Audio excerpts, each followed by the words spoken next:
다음날 아침, 창문을 통해 들어오는 희미한 햇살이 서연의 눈꺼풀을 간지럽히며 잠을 깨웠지만 그녀가 느낀 것은 상쾌함이 아닌 묵직한 압박감이었다. 낯선 천장과 지나치게 고요한 방 안의 공기는 어젯밤의 일이 악몽이 아니라 피할 수 없는 현실임을 다시금 상기시켜 주었고, 그녀는 침대에서 일어나 무거워진 몸을 이끌고 욕실로 향했다. 거울 속에 비친 자신의 얼굴은 창백하고 눈 밑에는 짙은 그늘이 드리워져 있었지만 그녀는 찬물로 세수를 하며 정신을 번쩍 차리고 이곳에서 살아남기 위한 전략을 다시 한번 머릿속으로 정리하기 시작했다.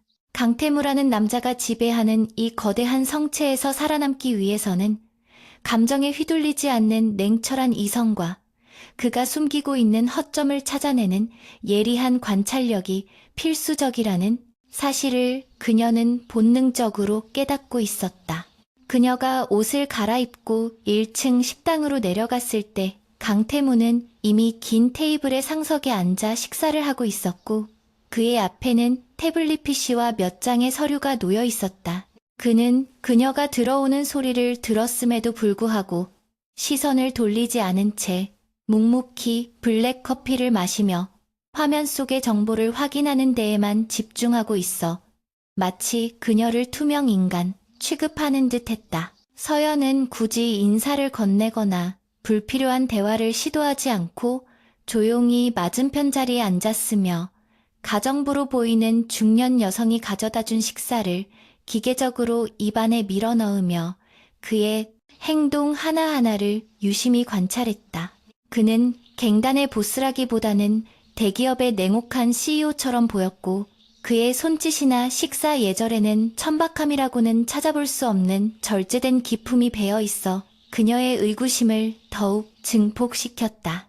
식사가 끝날 무렵 강태무는 마침내 입을 열어 그녀에게 이 집에서의 규칙을 통보했는데, 그것은 아내로서의 자유가 아닌 수감자로서의 제약에 가까웠다. 그는 그녀가 외출할 때는 반드시 경호원을 대동해야 하며 집 안에서도 보안 등급이 설정된 구역에는 절대 접근해서는 안 된다고 경고했고, 특히 3층 전체와 지하실은 출입 통제 구역임을 강조했다. 서연은 그의 눈을 똑바로 바라보며 알겠다고 대답했지만 속으로는 그 금지된 구역에야말로 그가 숨기고 있는 진짜 비밀과 그녀가 이 덫에서 빠져나갈 수 있는 열쇠가 숨겨져 있을 것이라고 확신했다. 그는 자리에서 일어나 재킷을 걸치며 오늘 저녁에 중요한 손님이 올 예정이니 그에 맞는 준비를 하라고 지시한 뒤도 돌아보지 않고 밖으로 나갔고, 서연은 홀로 남겨진 채 닫힌 문을 응시했다. 강태무가 떠난 후 서연은 집안을 둘러본다는 핑계로 이곳저곳을 돌아다니며 저택의 구조와 경비 시스템을 파악하려 시도했다. 복도 곳곳에는 감시 카메라가 사각지대 없이 설치되어 있었고, 정원과 대문에는 무장한 경호원들이 일정한 간격으로 순찰을 돌고 있어 개미 한 마리도 빠져나갈 수 없을 만큼 삼엄한 경비 태세를 갖추고 있었다. 그런데 그녀가 마주친 경호원들은 문신을 드러내거나 험상궂은 표정을 짓는 일반적인 깡패들과는 달리 단정한 정장 차림에 무전기로 짧고 명확하게 교신을 주고받는 모습이 마치 고도로 훈련된 군인이나 특수요원들을 연상케 했다. 서연이 그들에게 말을 걸어보려 했지만 그들은 예의 바르게 목례만 할 뿐 사적인 대화에는 일절 응하지 않아 이곳의 규율이 얼마나 엄격한지 짐작할 수 있었다. 오후가 되자 정원 쪽에서 소란스러운 소리가 들려왔고, 서연은 2층 테라스 뒤에 몸을 숨긴 채 아래를 내려다보았다.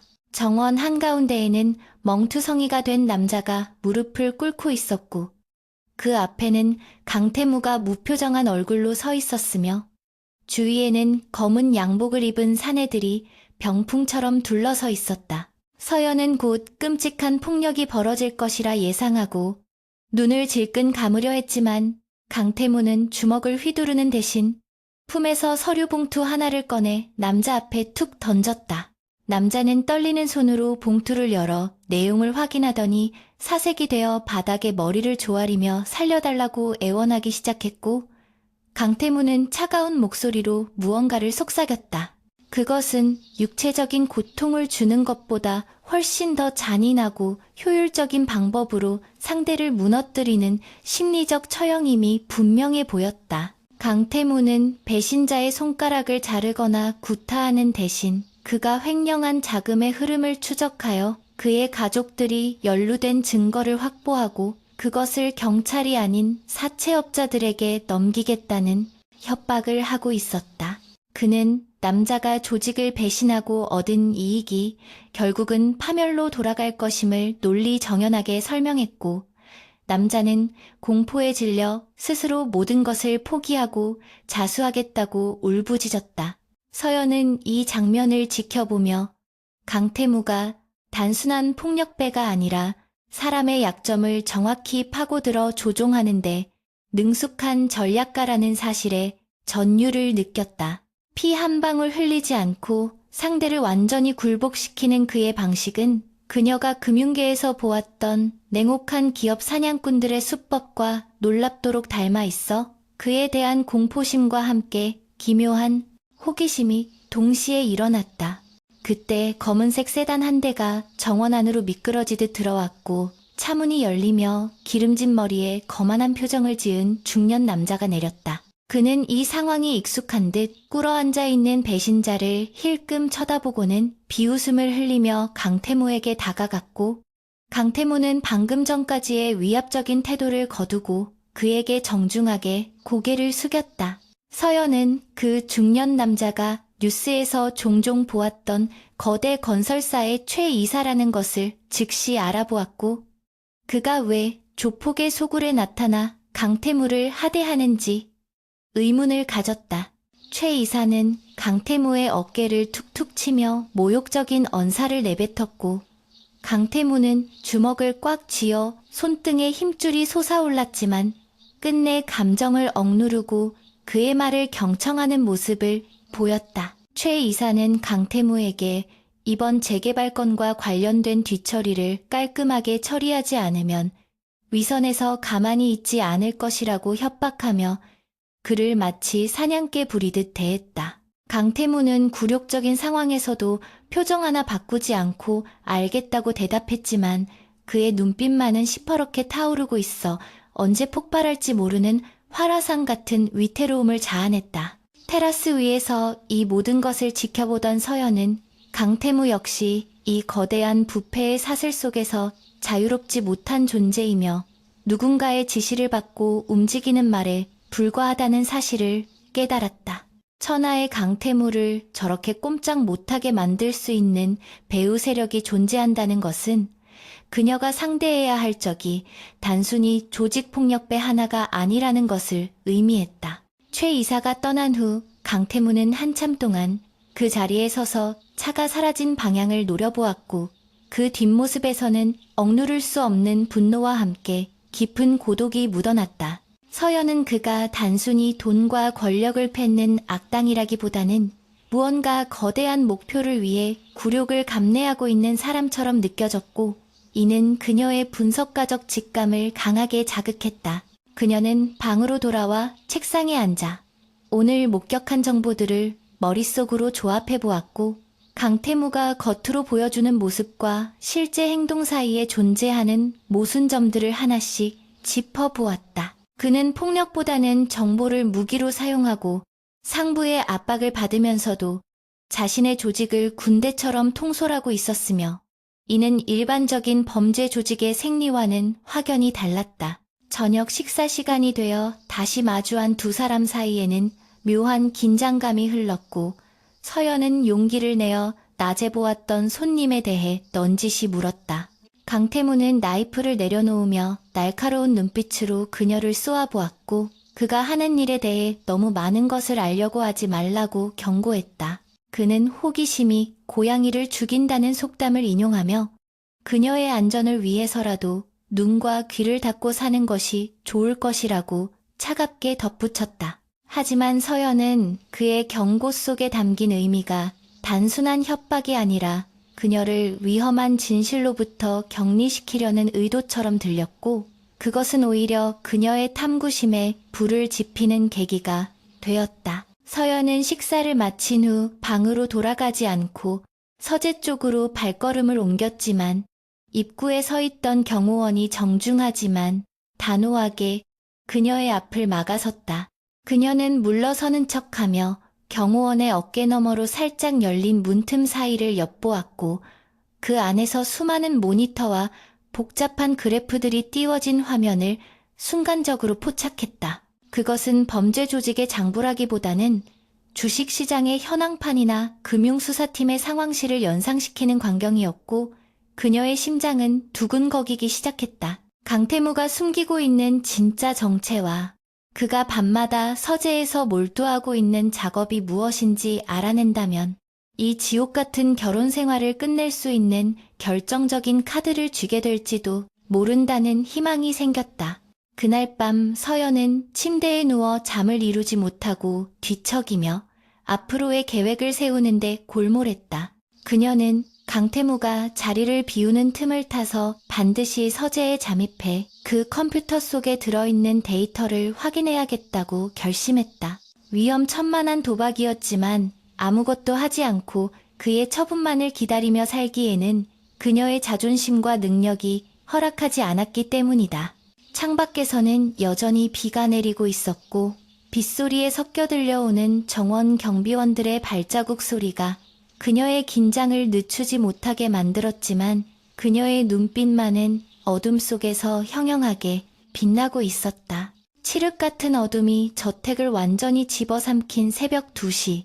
서연은 침대에서 일어나 숨을 죽이며 방문 쪽으로 다가갔다. 지난 며칠간 그녀는 감옥 같은 이곳에서 지내며 경호원들의 교대 시간과 순찰 패턴을 끈질기게 분석해왔고 바로 지금이 2층 복도를 감시하는 인원이 가장 느슨해지는 유일한 틈새라는 결론을 내렸다. 심장은 가슴 밖으로 튀어나올 듯 거세게 요동쳤지만 그녀는 차가운 물 한 잔을 단숨에 들이키며 떨리는 손끝을 진정시켰고 만약 실패한다면 강태무가 경고했던 그 끔찍한 대가를 치르게 될지도 모른다는 공포를 억지로 구석으로 밀어넣었다. 그녀는 맨발로 소리 없이 복도를 가로질러 금지된 구역인 서재 앞까지 도달했고 문 손잡이를 잡는 순간 등줄기를 타고 흐르는 식은땀이 옷을 적시는 것을 느꼈지만 되돌아갈 길은 이미 끊어져 있었다.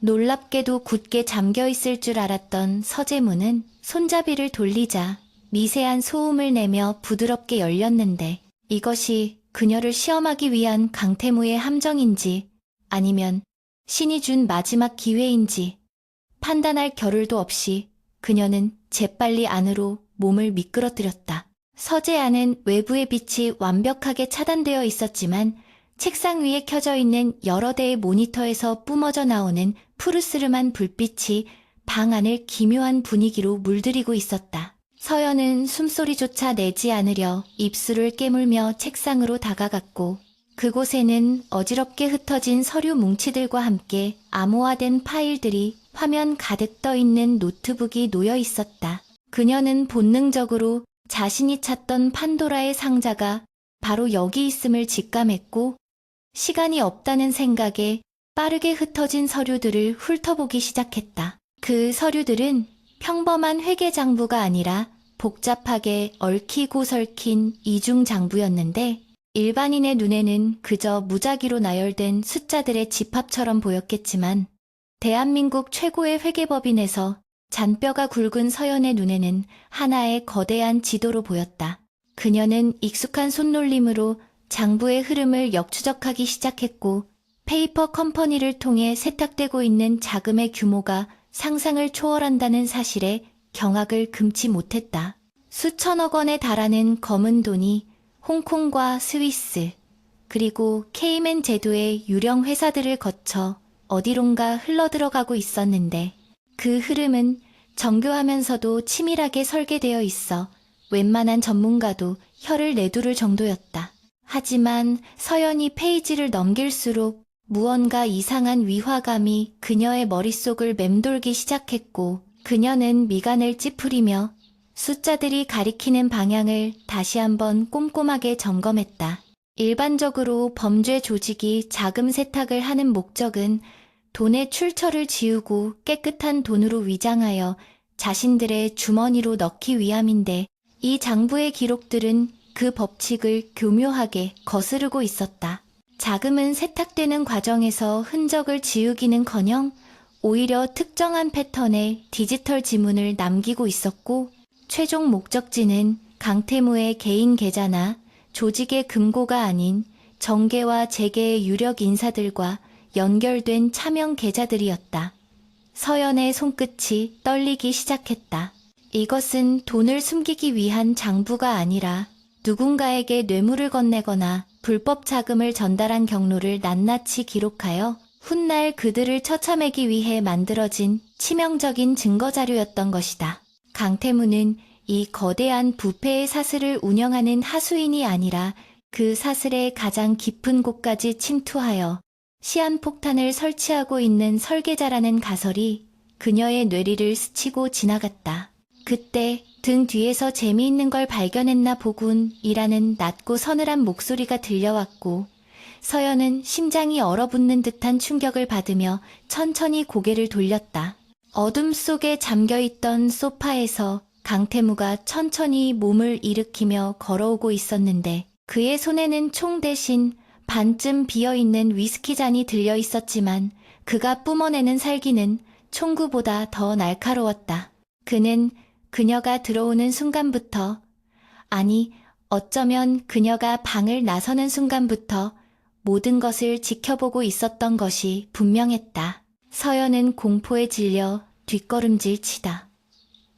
책상 모서리에 부딪혔지만 도망칠 곳은 없었고 변명을 늘어놓기에는 이미 너무 많은 것을 봐버렸다는 사실을 뼈저리게 깨달았다. 강태무는 그녀의 코앞까지 다가와 멈춰섰고 모니터 불빛에 비친 그의 얼굴은 감정을 읽을 수 없는 가면처럼 딱딱하게 굳어 있었다. 내가 경고했을 텐데. 호기심이 너를 죽일 거라고.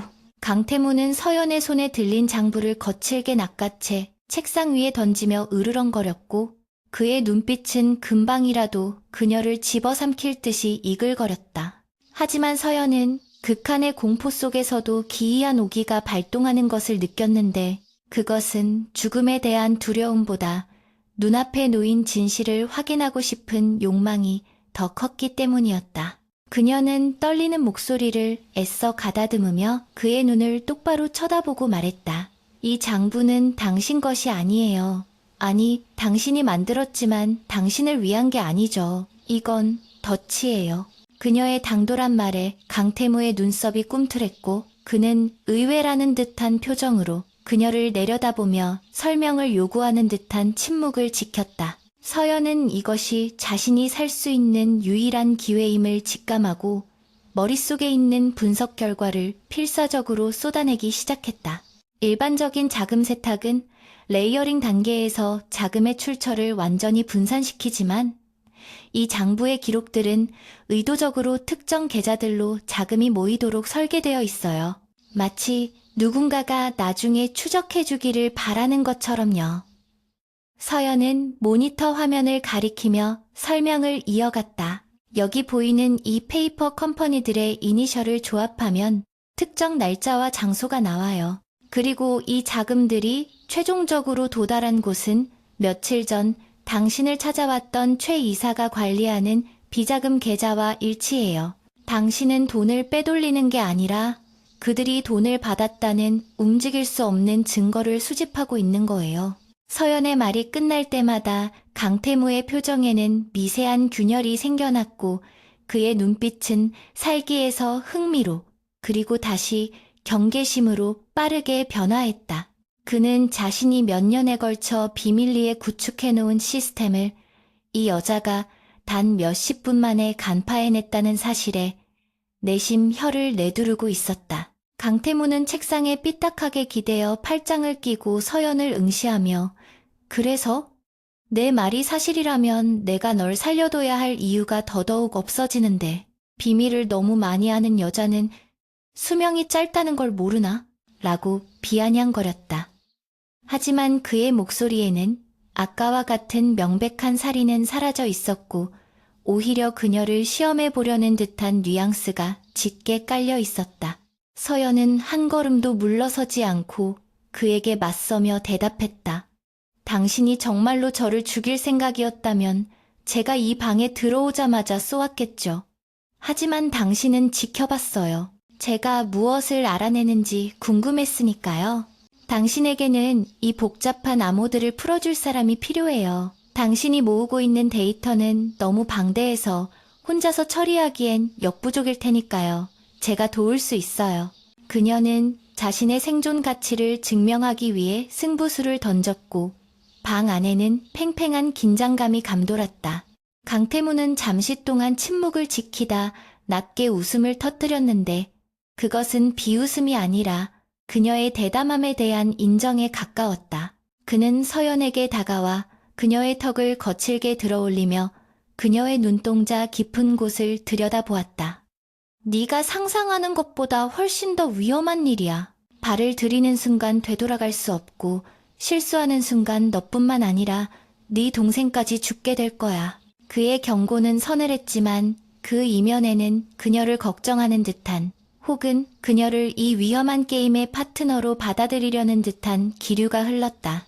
서연은 그의 손길을 피하지 않고 단호하게 고개를 끄덕이며 이미 지옥에 발을 들인 이상 끝까지 가서 살아남겠노라고 대답했다. 두 사람 사이의 공기는 이전과는 다른 종류의 뜨거움으로 변해가고 있었다. 그것은 남녀 간의 애정이라기보다는 사선을 함께 넘어야 하는 동지애와 불신이 뒤섞인 복잡 미묘한 감정이었다. 그때 책상 위에 놓인 강태무의 암호화된 전화기가 요란하게 울리기 시작했고 그는 서연에게서 시선을 떼고 전화를 받았다. 수화기 너머로 들려오는 보고를 듣는 그의 표정이 순식간에 딱딱하게 굳어지더니 이내 험악하게 일그러졌다. 알았다. 지금 바로 가도록 하지. 쥐새끼들이 냄새를 맡은 모양이야. 그는 전화를 끊고 서재 한쪽 벽면에 있는 책장을 밀어젖혔는데 그 뒤에는 각종 총기류와 방탄조끼가 진열된 비밀 공간이 드러났다. 서연은 그 광경에 숨을 들이켰지만 강태무는 익숙하게 권총을 점검하여 허리춤에 차고 방탄조끼를 걸쳐 입으며 그녀에게 명령했다. 방으로 돌아가서 문을 걸어 잠그고 쥐 죽은 듯이 있어. 오늘 밤은 꽤 시끄러워질 테니까. 그는 더 이상의 설명 없이 서재를 빠져나갔고 서연은 홀로 남겨진 채 폭풍 전야와도 같은 정막 속에 서 있었다. 서연은 방으로 돌아왔지만 잠을 이룰 수 없었고 창밖에서 들려오는 빗소리 사이로 간헐적으로 들리는 타이어 마찰음과 고함 소리에 귀를 기울였다. 그녀는 강태무가 단순한 조폭 두목이 아니라는 확신을 얻었지만 그렇다면 그의 진짜 정체는 무엇인지 그리고 그가 대적하고 있는 거대한 세력은 도대체 누구인지에 대한 의문은 더욱 커져만 갔다. 그녀가 방금 목격한 장부는 대한민국 전체를 뒤흔들 수 있는 핵폭탄급 비밀을 담고 있었고 그녀는 이제 그 폭탄의 뇌관을 쥐고 있는 공범자가 되어버린 셈이었다. 그녀는 책상에 앉아 기억을 더듬으며 서재에서 보았던 페이퍼 컴퍼니들의 이름과 계좌번호를 노트에 적어 내려갔다. 이것은 그녀의 생명보험이자 강태무와의 협상에서 우위를 점할 수 있는 무기가 될 것이었다. 시간이 얼마나 흘렀을까? 밖에서 둔탁한 총성이 울려 퍼지며 서연의 펜끝이 종이를 찢고 멈췄다. 한 발, 두 발, 그리고 연이어 들리는 자동소총의 연사소리는 이곳이 더 이상 안전한 요새가 아니라 전쟁터로 변했음을 알리고 있었다. 서연은 불을 끄고 창문 옆으로 다가가 커튼 틈으로 아래를 내려다보았는데 정원에는 정체를 알 수 없는 검은 승합차들이 들이닥쳐 있었고 강태무의 부하들과 침입자들 사이에 치열한 교전이 벌어지고 있었다. 그리고 그 혼란의 중심에서 강태무는 귀신 같은 몸놀림으로 적들을 제압하며 누군가를, 아니 어쩌면 그녀가 있는 이 저택을 지키기 위해 사력을 다해 싸우고 있었다. 서연은 그 모습을 보며 두려움과 동시에 가슴 한구석에서 알 수 없는 뜨거운 무언가가 솟구치는 것을 느꼈다. 그것은 바로 이 남자에 대한 믿음, 그리고 그와 함께 이 밤을 살아남아야 한다는 강렬한 의지였다. 서연은 더 이상 방 안에 숨어 있을 수만은 없다고 판단하고 방문을 열고 복도로 나갔다. 매캐한 화약 냄새가 코를 찔렀고 아래층에서는 비명소리와 함께 무언가 부서지는 소리가 들려왔다.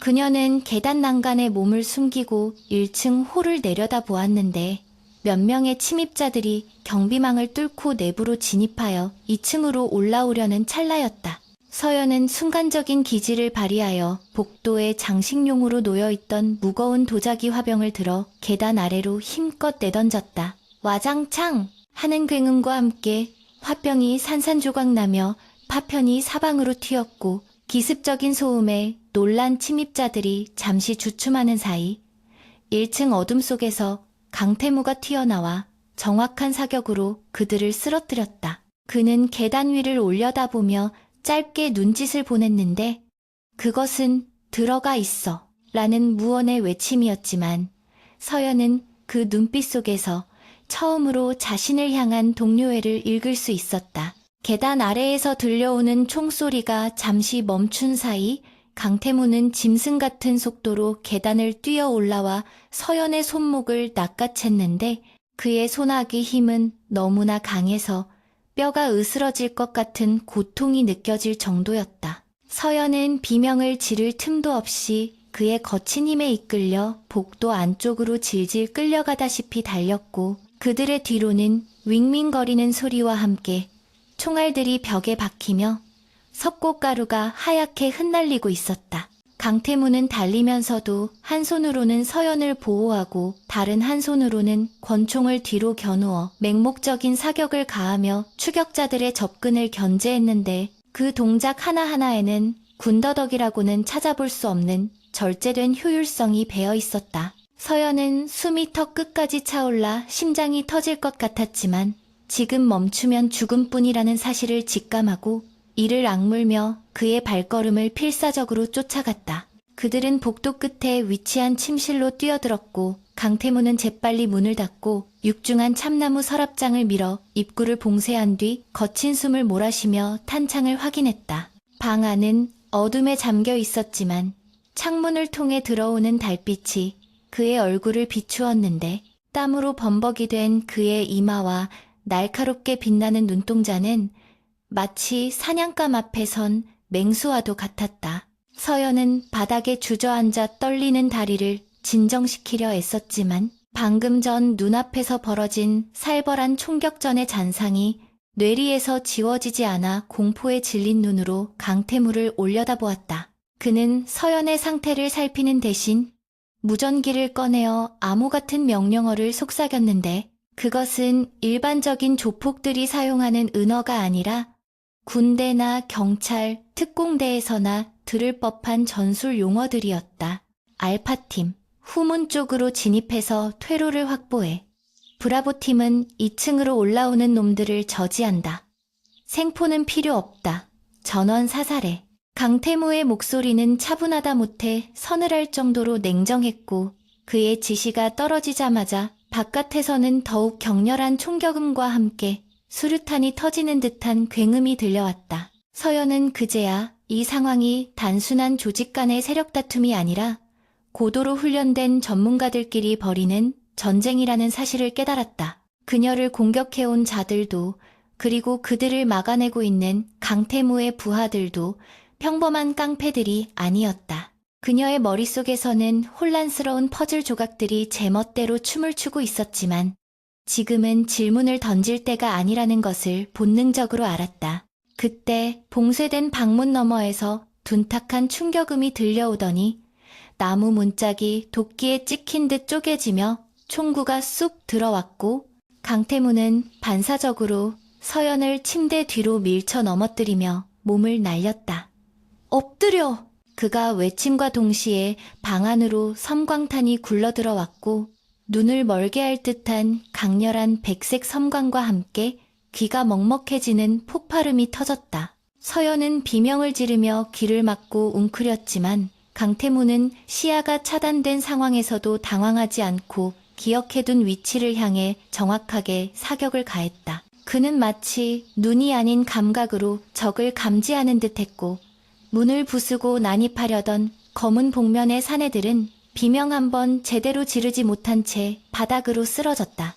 화약 연기가 자욱한 방 안에서 그는 유령처럼 움직이며 적들의 숨통을 끊어놓고 있었다. 하지만 적들의 숫자는 생각보다 많았고 창문을 깨고 레페를 타고 진입한 또 다른 암살자가 서연을 향해 소음기 달린 총구를 겨누는 절체절명의 순간이 찾아왔다. 서연은 공포에 질려 얼어붙어 꼼짝도 할 수 없었는데 그 순간 강태무가 그녀의 앞을 가로막으며 자신의 등판을 방패로 삼아 날아오는 총알을 받아냈다. 윽! 하는 낮은 신음소리와 함께 그의 몸이 휘청거렸지만 그는 고통을 씹어삼키며 놈의 미간에 정확히 바람구멍을 내주었다. 암살자가 쓰러지자 강태무는 비틀거리며 서연의 팔을 잡고 벽난로 옆에 숨겨져 있던 비밀 패널을 눌렀고 벽이 회전하며 드러난 좁은 통로 안으로 그녀를 밀어넣었다. 그곳은 비상시에 대비해 만들어진 안전가옥으로 연결되는 비밀 통로였던 것이다.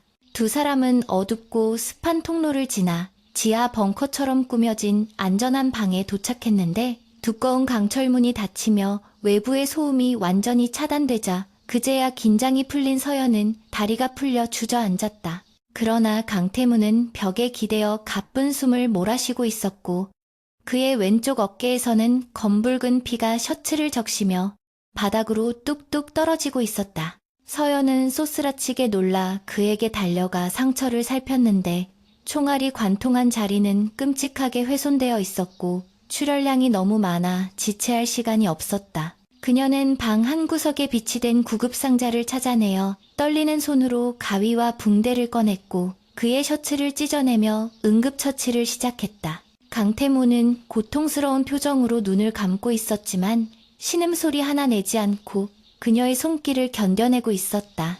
서연이 지혈제를 뿌리고 붕대를 감는 동안 그녀의 시선은 강태무의 상반신에 새겨진 수많은 흉터들에 머물렀다. 그것들은 칼에 베인 자국이나 담배로 지진 화상 자국 같은 조폭들의 흔적이 아니라 총상이나 파편에 의한 흉터 등 전장에서나 볼 수 있는 영광의 상처들이었다. 그녀의 의심은 이제 확신으로 바뀌었다. 그녀는 붕대를 단단히 매듭 짓고 나서 피 묻은 손을 닦지도 않은 채 그를 노려보며 떨리는 목소리로 물었다. 당신 도대체 누구예요? 깡패가 아니잖아요. 당신이 부하들에게 내린 명령, 총을 다루는 기술, 그리고 이 흉터들. 이건 범죄자가 가질 수 있는 게 아니에요. 그녀의 목소리는 두려움보다는 진실을 알고자 하는 간절함으로 가득 차 있었다. 강태무는 힘겹게 눈을 뜨고 창백해진 얼굴로 서연을 바라보았다. 과다출혈로 인한 현기증 때문인지 평소에 냉철한 가면이 벗겨지고 그 밑에 숨겨져 있던 지치고 고단한 한 인간의 얼굴이 드러나 있었다.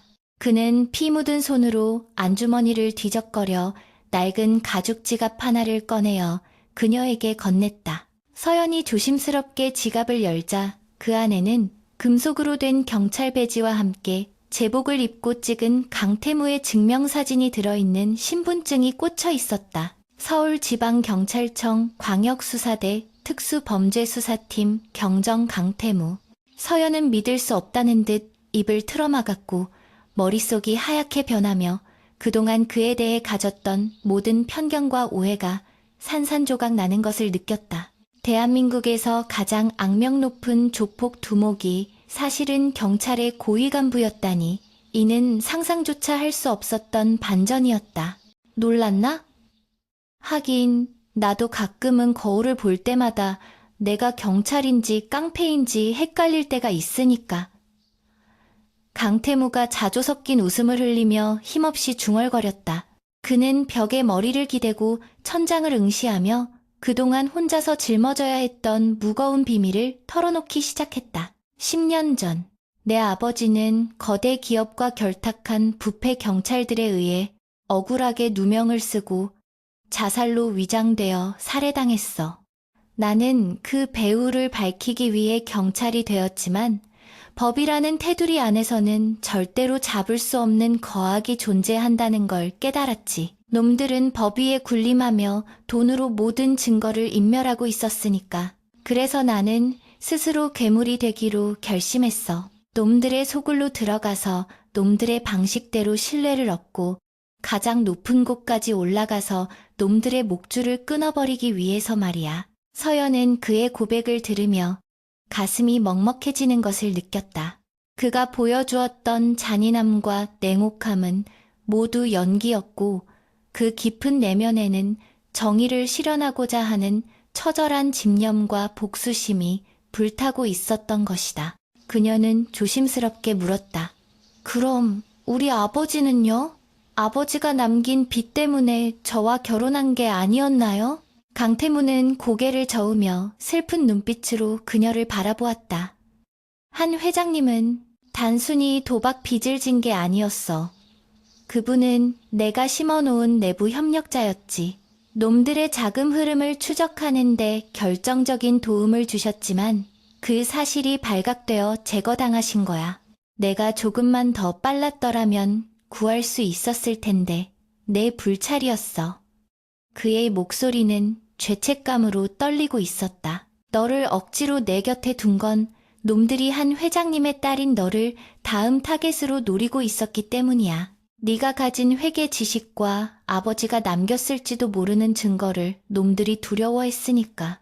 경찰의 보호 프로그램 따위는 놈들의 소나기에서 안전하지 않아. 내가 직접 지키는 것만이 유일한 방법이었어. 빚이라는 명분으로 너를 토함해서라도 내 시야 안에 두어야만 했어. 강태무의 진심 어린 고백은 서연의 심장을 강하게 타격했다. 그동안 그를 향해 품었던 증오와 원망이 눈 녹듯 사라지고 그 자리에 연민과 고마움, 그리고 알 수 없는 애틋함이 차올랐다. 그는 그녀를 괴롭히는 악마가 아니라 지옥 같은 세상에서 그녀를 지키기 위해 기꺼이 악마의 탈을 쓴 수호천사였던 것이다. 서연은 눈물을 글썽이며 그의 손을 꼭 잡았다. 그의 손은 거칠고 피투성이었지만 그 어느 때보다 따뜻하게 느껴졌다. 왜? 진작 말해주지 않았어요? 그랬다면 당신을 오해하지 않았을 텐데. 그녀의 원망 섞인 말에 강태무는 희미하게 미소를 지었다. 아는 것이 많을수록 위험해지니까. 그리고 네가 나를 진짜 악당으로 믿어야 놈들도 속을 테니까. 내 눈빛에 서린 공포와 증오는 내 위장에 완벽한 리얼리티를 부여해줬어. 그는 끝까지 치밀한 전략가였지만 그 전략의 중심에는 오로지 그녀의 안전만이 자리하고 있었다. 서연은 이제 자신이 무엇을 해야 할지 명확하게 깨달았다. 그녀는 더 이상 보호받기만 하는 연약한 인질로 남지 않을 것이다. 이제 알겠어요. 당신이 왜 그 이중장부를 만들었는지, 그리고 왜 저를 필요로 하는지. 서연은 눈물을 닦아내고 결의에 찬 눈빛으로 그를 응시했다. 저는 당신을 도울 거예요. 당신이 모아놓은 그 데이터들 제가 완벽하게 분석해서 놈들이 빠져나갈 구멍을 모조리 막아버리겠어요. 우리 아버지를 죽이고 당신을 이렇게 만든 놈들 법의 심판대 위에 세울 수 있게 제가 당신의 머리가 되어줄게요. 그녀의 선언은 단순한 협력 제안이 아니라 생사를 함께 하겠다는 맹세와도 같았다. 강태무는 그녀의 눈에서 흔들리지 않는 강인함을 보았고 처음으로 그녀에게서 동료로서의 든든함을 느꼈다. 잠시 후 벙커의 인터폰이 울리며 상황이 종료되었음을 알리는 부하의 보고가 들어왔다. 보스, 아니 팀장님, 침입자들은 전원 제압했습니다. 경찰 병력이 도착하기 전에 현장을 수습해야 합니다. 강태무는 신음하며 몸을 일으키려 했지만 서연이 그를 부축하며 막아섰다. 움직이지 마세요. 상처가 터져요. 지시는 여기서도 내릴 수 있잖아요. 그녀의 단호한 태도에 강태무는 순순히 다시 자리에 앉았다. 그는 이제 더 이상 혼자가 아니었다. 그의 곁에는 그의 비밀을 공유하고 그의 등을 맡길 수 있는 유일한 사람이 존재했다.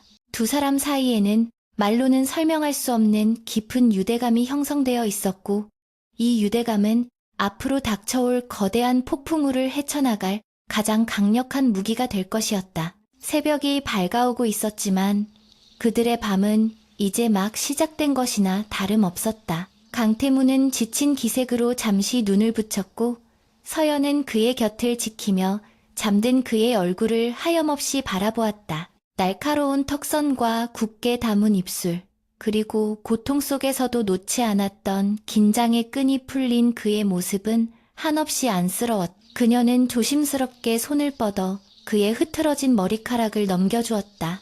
오늘 밤 그녀의 인생은 완전히 뒤바뀌었다. 강제 결혼으로 시작된 이 관계는 이제 거짓과 기만으로 점철된 세상에 맞서 싸우는 진실의 연대로 진화했다. 서연은 마음속으로 다짐했다. 이 남자가 짊어진 십자가를 이제는 함께 나누어 지겠노라고.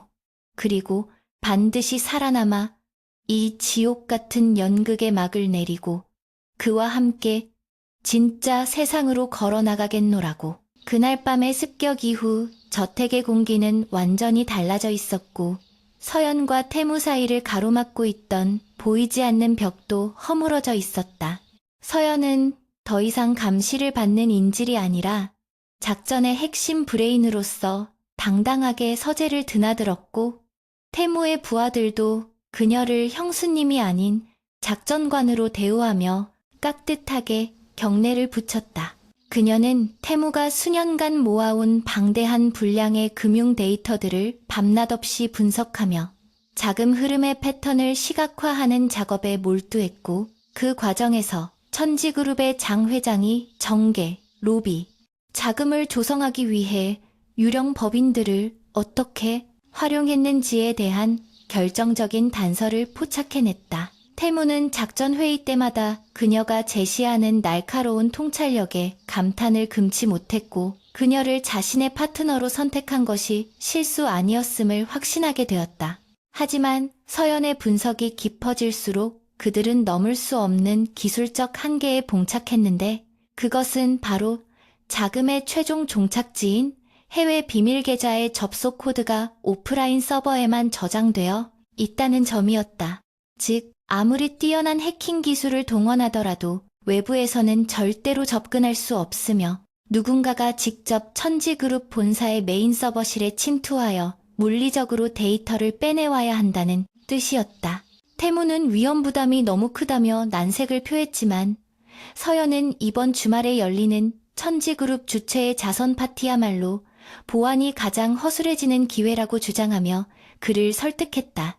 결국 태무는 서연의 고집을 꺾지 못하고 그녀를 작전에 투입하기로 결정했지만 그의 눈빛에는 불안감과 함께 그녀를 반드시 지켜내겠다는 결의가 서려 있었다. 파티 당일 저녁, 서연은 태무가 준비해준 짙은 남색의 드레스를 입고 거울 앞에 섰는데 우아하면서도 활동성을 고려한 디자인은 그녀의 지적인 매력을 한층 돋보이게 했다. 태무 역시 평소에 검은 가죽 재킷 대신 몸에 딱 맞는 턱시도를 차려입고 머리를 정갈하게 넘기니 영락없는 재벌, 이세나 고위직 인사의 모습이었지만 그 날카로운 눈매만큼은 여전히 숨길 수 없는 야성을 품고 있었다. 그는 서연의 목에 초소형 도청 장치가 내장된 다이아몬드 목걸이를 걸어주며 그녀의 어깨를 감싸 쥐었고 거울 속에서 두 사람의 시선이 마주쳤을 때 묘한 기류가 흘렀다. 오늘 밤 우리의 목표는 단 하나야. 데이터를 확보하고 무사히 살아서 돌아오는 것. 내 곁에서 한 발짝도 떨어지지 마. 그의 낮게 깔린 목소리는 명령이라기보다는 애절한 당부에 가까웠다. 호텔 연회장은 대한민국 상위 1%의 사교장답게 화려한 샹들리에와 값비싼 장식들로 치장되어 있었고 정계와 재계의 유력 인사들이 가면 같은 미소를 지으며 서로의 안부를 묻고 있었다. 태무와 서연이 팔짱을 끼고 입장하자 사람들의 시선이 집중되었는데 그들은 용문파 보스와 그의 아름다운 아내라는 흥미로운 가십거리의 주인공들이었기 때문이다.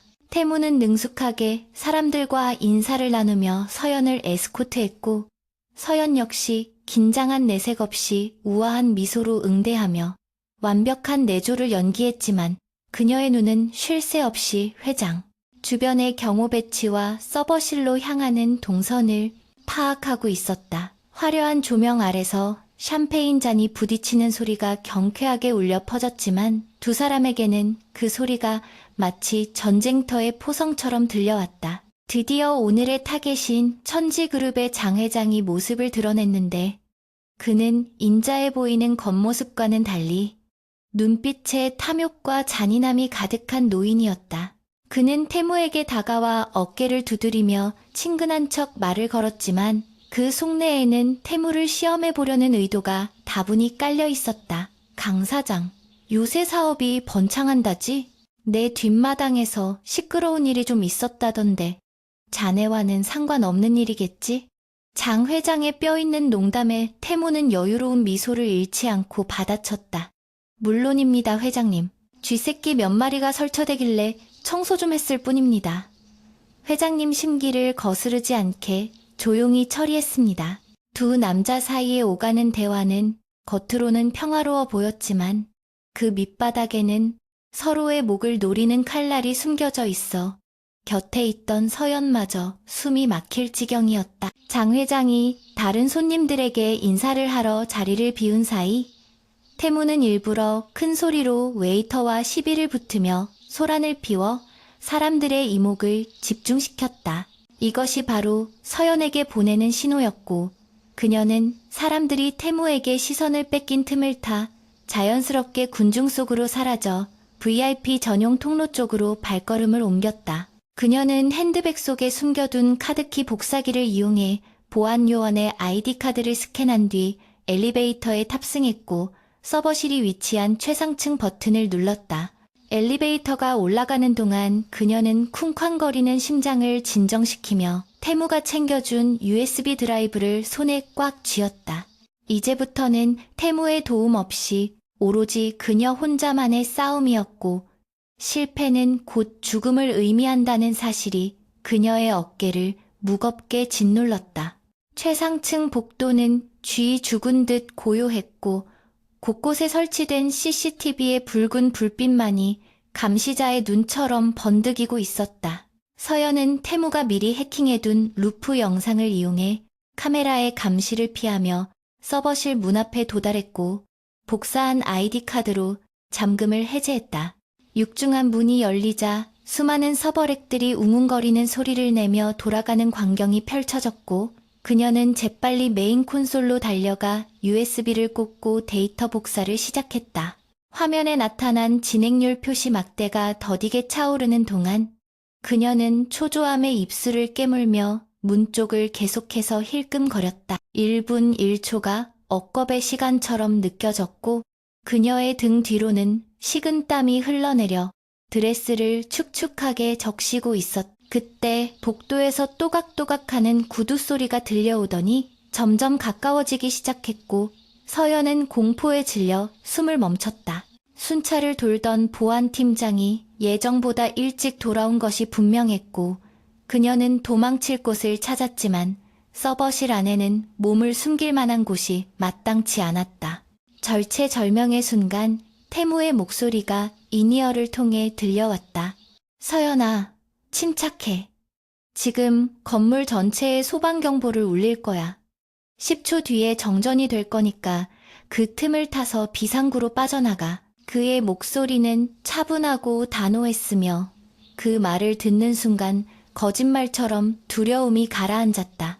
그녀는 진행률이 100%가 되자마자 USB를 뽑았고 동시에 사이렌 소리와 함께 건물의 모든 조명이 꺼지며 암흑이 찾아왔다. 서연은 어둠 속을 더듬어 비상구 계단을 미친 듯이 뛰어내려갔고 연 회장은 갑작스러운 화재 경보로 인해 아수라장이 되어 있었다.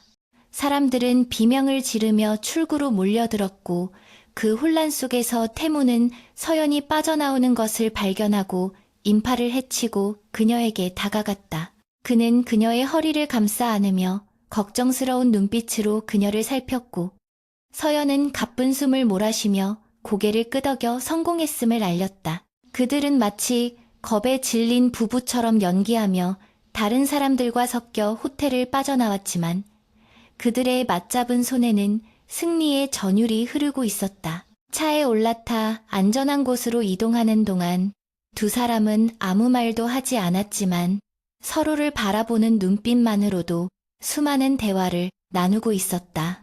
하지만 그들이 떠난 뒤 호텔 로비에 남겨진 장 회장은 CCTV 화면을 돌려보며 차가운 미소를 짓고 있었다. 그는 정전 직전 서버실 복도에서 찍힌 흐릿한 형상이 서연임을 알아보았고 강태무가 피운 소란이 단순한 주정이 아니었음을 눈치챘다. 재미있군. 강 사장이 키우던 고양이가 사실은 호랑이 새끼였어. 장 회장은 비서에게 전화를 걸어 나직하게 명령했다. 강태무의 뒤를 캐 놈이 경찰 끈앞풀이라는 소문이 있던데 이제는 확실한 물증을 잡을 때가 된 것 같아. 그리고 그 여자 한서연도 살려두지 마. 그의 명령과 함께 밤의 도시는 다시 한번 피비린내 나는 폭풍 속으로 휘말려 들어가고 있었다. 태무의 안전가옥으로 돌아온 두 사람은 그제야 긴장을 풀고 소파에 쓰러지듯 앉았다. 서연은 손에 쥔 USB를 태무에게 건네며 환하게 웃었고 태무는 그런 그녀를 말없이 바라보다가 충동적으로 그녀를 끌어당겨 품에 안았다. 고맙다. 정말 고생했어. 네가 없었다면 불가능했을 거야. 그의 심장 소리가 그녀의 귓가에 강하게 울려 퍼졌고 서연은 그의 품에서 안도감과 함께 뜨거운 감정을 느꼈다. 그것은 생사를 넘나드는 전우애를 넘어선 남녀 간의 깊은 사랑으로 발전하고 있었다. 그러나 그들은 아직 알지 못했다. 그들이 확보한 진실의 대가가 얼마나 혹독할지, 그리고 장 회장의 반격이 얼마나 잔인하게 시작될지를. 창밖에는 다시금 굵은 빗방울이 떨어지기 시작했고 이는 다가올 비극을 예고하는 서곡과도 같았다. 안전가옥의 공기는 팽팽하게 당겨진 활시위처럼 긴장감으로 진동하고 있었고 모니터 화면 위로 끊임없이 흐르는 암호 해독 코드들은 마치 카운트다운을 알리는 시한폭탄의 숫자들처럼 보였다. 서연과 태무는 지난밤 호텔에서 목숨을 걸고 빼내온 데이터를 분석하는 데에 모든 신경을 집중하고 있었는데 마침내 마지막 보안벽이 무너지고 장 회장의 추악한 범죄 사실을 입증할 결정적인 증거들이 화면 가득 펼쳐지자 두 사람의 입에서는 동시에 탄성이 터져나왔다. 그것은 단순히 뇌물을 주고받은 장부가 아니라 대한민국 정재계를 움직이는 거대한 카르텔의 실체였으며 이 파일 하나면 장 회장뿐만 아니라 그와 결탁한 고위 관료들까지 모조리법의 심판대에 세울 수 있는 파괴력을 지니고 있었다. 서연은 떨리는 손으로 태무의 어깨를 감싸주며 기쁨의 눈물을 흘렸고 태무 역시 10년 동안 가슴속에 품어왔던 복수의 칼날이 드디어 그 끝을 보게 되었다는 사실에 벅찬 감정을 느끼며 그녀의 손을 맞잡았다. 그러나 그 승리의 순간은 너무나도 짧았는데 갑자기 태무의 개인 휴대전화가 요란하게 울리기 시작했고 발신자 번호가 표시되지 않은 화면을 보는 순간 그의 직감이 불길한 경고음을 울려대기 시작했기 때문이다. 태무가 전화를 받자마자 스피커폰 너머로 들려온 것은 장 회장의 비릿한 웃음소리와 함께 서연의 남동생 준호가 고통에 찬 비명을 지르는 소리였고 그 끔찍한 소리는 순식간에 안전가옥을 지옥의 밑바닥으로 떨어뜨렸다. 장 회장은 이미 태무의 정체를 눈치챈 듯 경찰 나리께서 쥐새끼 놀이를 아주 재미있게 하셨더군. 내 놈이 훔쳐간 물건과 내 귀여운 인지를 교환하고 싶다면 지금 당장 인천항 제사부두 물류창고로 혼자 오라고 협박했다. 그는 덧붙여 만약 경찰을 대동하거나 허튼 수작을 부리면 준호의 목숨은 물론이고 서연까지 무사하지 못할 것이라고 경고한 뒤 일방적으로 전화를 끊어버렸다. 서연은 동생의 비명소리에 이성을 잃고 당장이라도 뛰쳐나갈 기세로 문을 향해 달려갔지만 태무가 그녀의 앞을 가로막으며 단단한 팔로 그녀를 결박하듯 끌어안았다.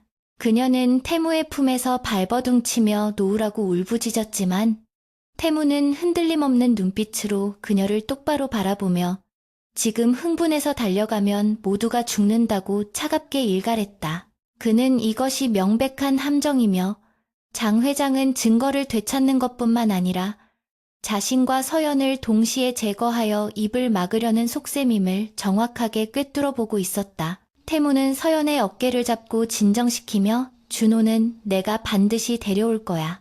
내 목숨을 걸고 약속해. 하지만 너는 여기 있어야 해. 네가 따라가면 그놈들은 너를 약점 삼아 나를 흔들 거야 라고 설득했지만 서연은 고개를 저으며 당신 혼자서는 안 돼요. 이건 내 싸움이기도 해요. 나도 같이 가게 해줘요 라고 애원했다. 결국 태무는 서연의 고집을 꺾을 수 없음을 깨닫고 잠시 고민하다가 비장한 표정으로 고개를 끄덕이며 자신의 계획을 수정하기로 결심했다. 그는 서재 비밀 금고를 열어 방탄조끼 2벌과 특수 제작된 소형 통신 장비를 꺼내 서연에게 건네며 이것이 우리의 마지막 승부수가 될 것이라고 말했다. 태무는 단순히 인지를 구하러 가는 것이 아니라 이 함정을 역이용하여 장 회장과 그 배후 세력을 일망타진할 거대한 판을 짤 생각이었다.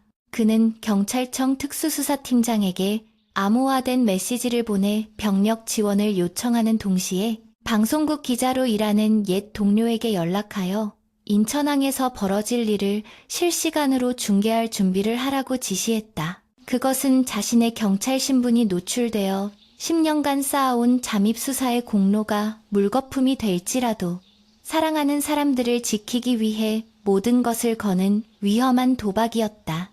비바람이 몰아치는 인천항 제사부두는 을씨년스러운 기운이 감돌고 있었고 폐쇄된 물류창고 주변에는 수십 명의 무장한 조직원들이 겹겹이 포위망을 구축하고 있었다. 태무와 서연이 탄 차가 창고 입구에 들어서자 서치라이트의 강렬한 불빛이 그들을 비추었고 태무는 서연의 손을 꽉 잡으며 무슨 일이 있어도 내 등 뒤에 있어.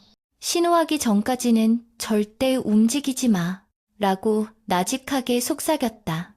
두 사람이 차에서 내리자 거대한 철문이 열리며 창고 내부의 모습이 드러났는데 그곳에는 컨테이너 박스들이 미로처럼 쌓여 있었고 중앙의 넓은 공간에는 준호가 의자에 묶인 채 피투성이가 되어 있었으며 그 옆에는 장 회장이 여유만만한 표정으로 부하들을 거느리고 서 있었다. 장 회장은 태무를 보자마자 박수를 치며 제 발로 죽으러 오다니 형사님 치고는 너무 로맨틱한 거 아닌가? 라고 비아냥거렸다.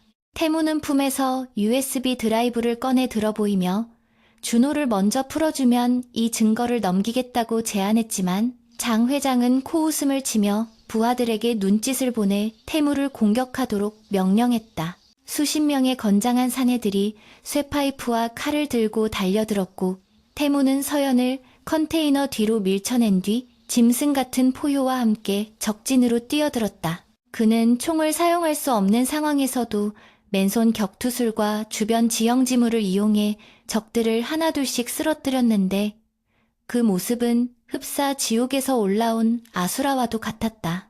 뼈가 부러지는 소리와 비명 소리가 창고 안을 가득 메웠고 태무의 흰 셔츠는 금세 붉은 피로 물들었지만 그는 쓰러지지 않고 오직 장 회장이 있는 곳을 향해 한 걸음씩 전진했다. 서연은 숨을 죽이고 지켜보다가 적들의 주의가 태무에게 쏠린 틈을 타서 바닥을 기어 준호가 묶여있는 곳으로 접근했다. 그녀는 주머니에 숨겨온 잭나이프를 꺼내 준호의 포박을 끊어내려 했지만 밧줄은 너무 단단했고 공포에 질린 준호는 몸을 떨며 아무 말도 하지 못했다. 그때 장 회장의 최측근인 킬러가 서연의 존재를 눈치채고 소음기 달린 총을 겨누며 다가왔고 서연은 절체절명의 위기 속에서도 당황하지 않고 옆에 있던 지게차의 레버를 발로 걷어찼다. 지게차 위에 위태롭게 쌓여있던 드럼통들이 와르르 무너지며 킬러를 덮쳤고 그 틈을 타 서연은 준호의 밧줄을 끊어내고 그를 부축하여 컨테이너 사이로 몸을 숨겼다. 그녀는 더 이상 보호받아야 할 대상이 아니라 전장의 한가운데서 자신의 몫을 해내는 전사로 거듭나 있었다. 한편 태무는 수적 열세에도 불구하고 초인적인 정신력으로 버티고 있었지만 체력은 점차 바닥을 드러내고 있었고 몸 곳곳에는 깊은 상처들이 늘어가고 있었다. 장 회장은 태무가 지쳐가는 것을 보고 승리를 확신하며 직접 권총을 꺼내들고 그에게 다가가 이제 그만 끝내자.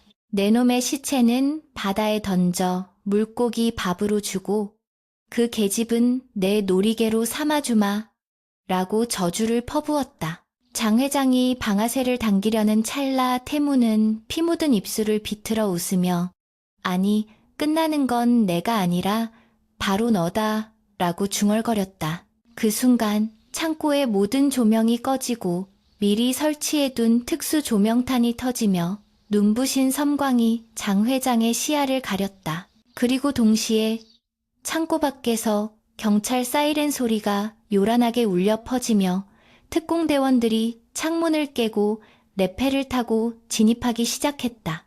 사실 태무가 적들과 난타전을 벌이는 동안 그의 몸에 부착된 초소형 카메라는 이 모든 현장을 실시간으로 검찰청 상황실과 방송국 서버로 전송하고 있었던 것이다. 장 회장이 뱉은 협박과 살인 지시는 전 국민에게 생중계되었고 그는 이제 빠져나갈 구멍 없는 도간의 쥐가 되어버렸다. 당황한 장 회장은 뒷문으로 도망치려 했지만 태무는 섬광 속에서 정확하게 그를 덮쳐 바닥에 때려 눕히고 그의 손목을 꺾어 총을 빼앗았다. 태무는 분노에 찬 눈빛으로 장 회장의 이마에 총구를 겨누었고 10년 전 아버지를 죽인 원수를 눈앞에 둔 그의 손가락은 당장이라도 방아쇠를 당길 듯이 떨리고 있었다. 죽어. 너 같은 쓰레기는 살 가치가 없어. 태무의 목소리는 지옥불처럼 뜨거웠고 장 회장은 공포에 질려 살려달라고 비굴하게 애원했다. 그때 서연이 달려와 태무의 팔을 붙잡으며 안 돼요. 쏘지 마세요. 라고 절규했다. 그녀는 눈물 범벅이 된 얼굴로 태무를 바라보며 고개를 저었다. 이 사람을 죽이면 당신도 똑같은 괴물이 되는 거예요. 당신은 경찰이잖아요. 법으로 심판해야 해요. 제발 나를 위해서라도 손에 피 묻히지 말아요. 서연의 간절한 호소는 분노로 마비되었던 태무의 이성을 깨우는 차가운 물줄기와 같았다. 태무는 거칠게 숨을 몰아쉬며 서연의 눈을 바라보았고 그녀의 눈 속에 담긴 사랑과 믿음을 확인하자 서서히 총구를 내렸다. 그는 장 회장의 멱살을 잡고 일으켜 세워 수갑을 채우며 내 놈에게는 죽음조차 과분해. 평생 감옥에서 썩으며 네가 저지른 죗값을 치르게 해주마 라고 선고했다. 경찰 특공대가 현장을 장악하고 조직원들을 체포하는 동안 태무는 긴장이 풀리며 그 자리에 무릎을 꿇고 쓰러졌다. 서연은 비명을 지르며 그를 끌어안았고 그의 복부에서 흘러나오는 피를 막기 위해 자신의 옷을 찢어 상처를 눌렀다. 태무씨, 조금만 참아요. 구급차가 오고 있어요. 제발 눈 감지 마세요. 서연의 울부짖음에 태무는 힘겹게 눈을 뜨고 피 묻은 손을 들어 그녀의 뺨을 어루만졌다. 괜찮아. 다 끝났어. 이제 너는 안전해. 그는 희미한 미소를 지으며 의식을 잃었고 서연은 그를 품에 안고 오열했다. 빗줄기는 멈추지 않고 쏟아져 내렸지만 그것은 더 이상 차갑고 우울한 비가 아니라 그들의 씻을 수 없는 상처와 과거의 악몽을 씻어내리는 정화의 비처럼 느껴졌다.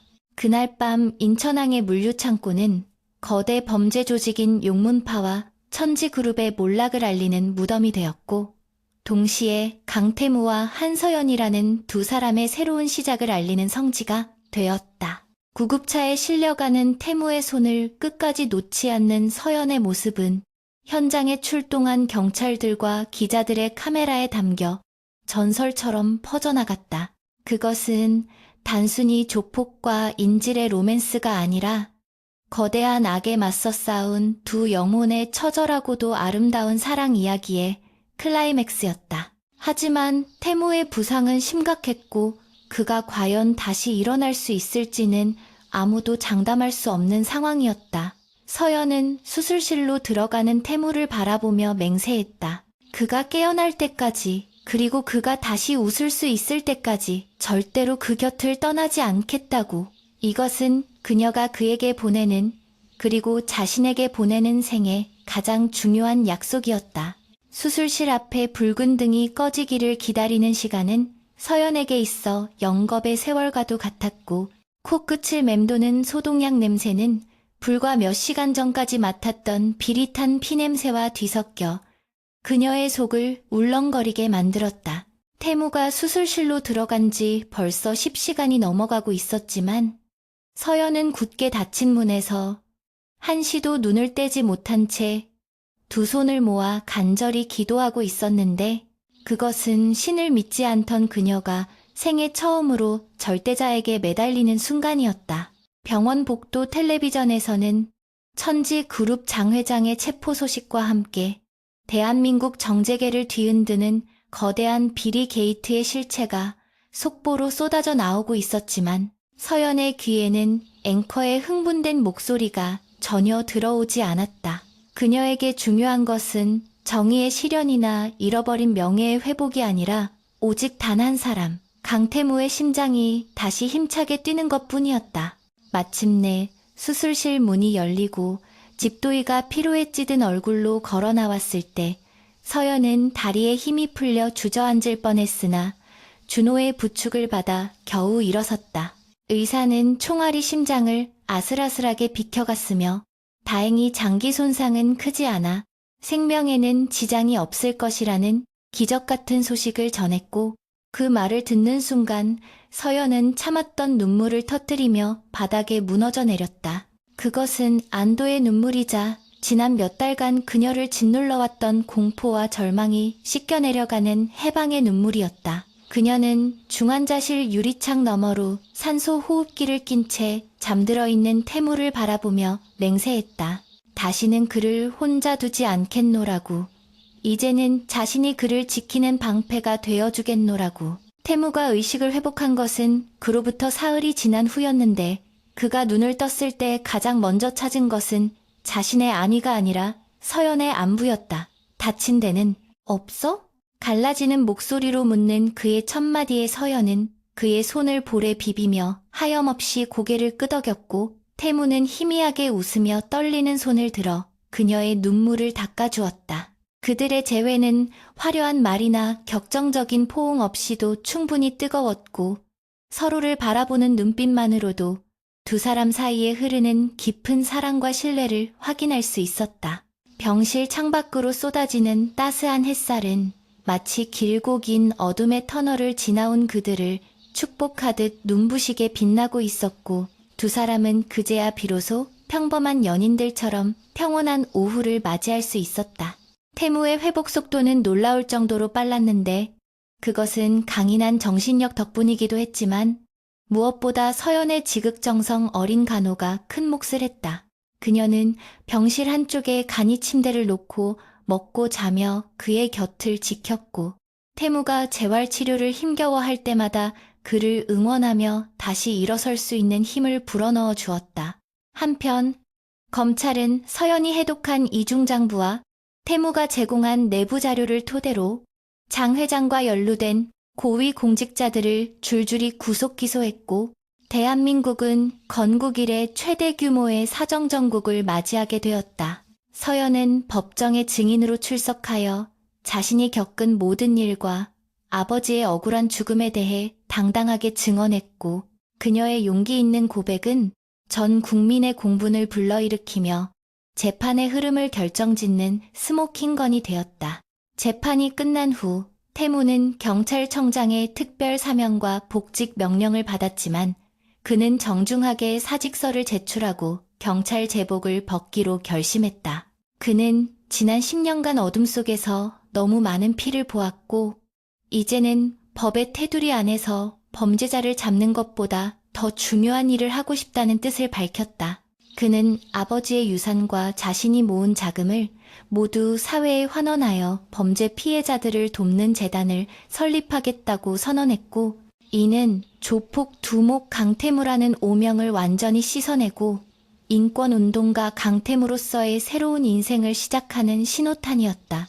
서연 역시 회계사로서의 능력을 살려 재단의 재정 고문으로 합류했고, 두 사람은 이제 총과 칼 대신 사랑과 헌신을 무기로 세상의 어두운 곳을 밝히는 파트너가 되었다. 계절이 바뀌어 어느덧 벚꽃이 만개한 봄날, 태무와 서연은 처음 만났던 그날처럼 비가 내리는 날이 아닌 따사로운 봄바람이 부는 한강 공원을 거닐고 있었다. 태무는 더 이상 검은 정장에 날카로운 눈빛을 한 위협적인 남자가 아니었고, 편안한 니트 차림에 부드러운 미소를 머금은 훈남의 모습이었다.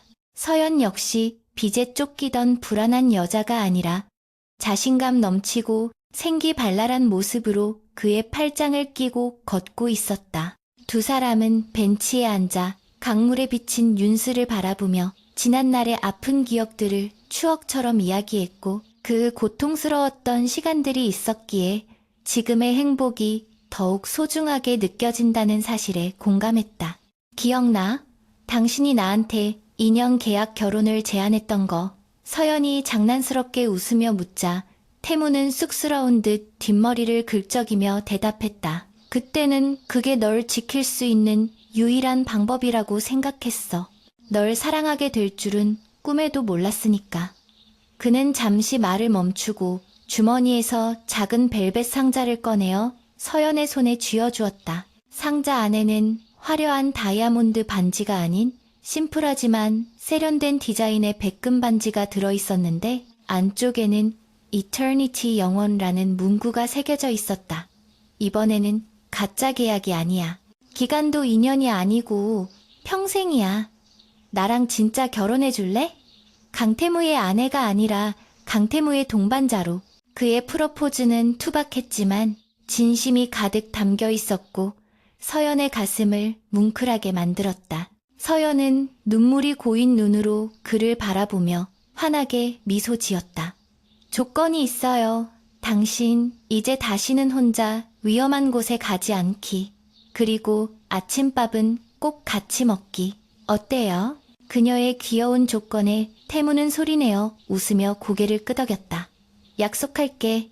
내 목숨을 걸고. 그는 서연의 손가락에 반지를 끼워주고 그녀를 부드럽게 끌어당겨 입을 맞추었다. 흩날리는 벚꽃잎 아래서 나누는 그들의 키스는 달콤하고 로맨틱했으며 지나가는 사람들의 부러운 시선을 한 몸에 받았다. 그것은 한편의 느와르 영화 같았던 그들의 과거가 끝나고 이제 막 시작되는 따뜻한 멜로 영화의 첫 장면과도 같았다. 에필로그. 1년 후 서연은 유명한 재무 컨설턴트이자 범죄 피해자 지원센터의 이사로서 바쁜 나날을 보내고 있었고, 태무는 보안 컨설팅 회사의 대표로서 기업들의 정보 보안을 책임지는 전문가로 명성을 떨치고 있었다. 준호 역시 누나의 지원 덕분에 대학에 복학하여 평범한 대학생으로서의 삶을 되찾았고, 가끔 매형인 태무와 술잔을 기울이며 남자들만의 우정을 나누기도 했다. 그들은 주말마다 태무의 본가였던 이제는 보육원으로 개조된 저택을 방문하여 아이들과 함께 시간을 보내곤 했다. 한때 공포와 감금의 상징이었던 그곳은 이제 아이들의 웃음소리가 끊이지 않는 희망의 보금자리로 변모해 있었다. 어느 날 저녁, 서연은 태무의 서재에서 우연히 낡은 다이어리 하나를 발견했는데, 그것은 태무가 잠입 수사를 하던 시절 매일 밤 기록했던 일기였다. 그녀는 호기심에 일기장을 넘기다가 맨 마지막 장에 적힌 문구를 보고 눈시울을 붉혔다.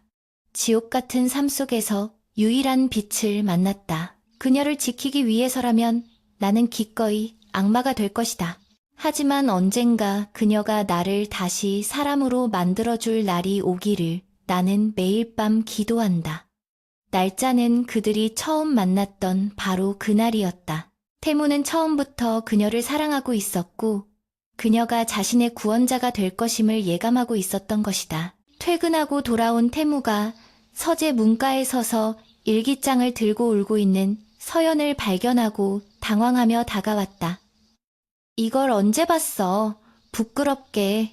그가 일기장을 뺏으려 하자 서연은 까치발을 들고 그의 목을 끌어안으며 귓가에 속삭였다.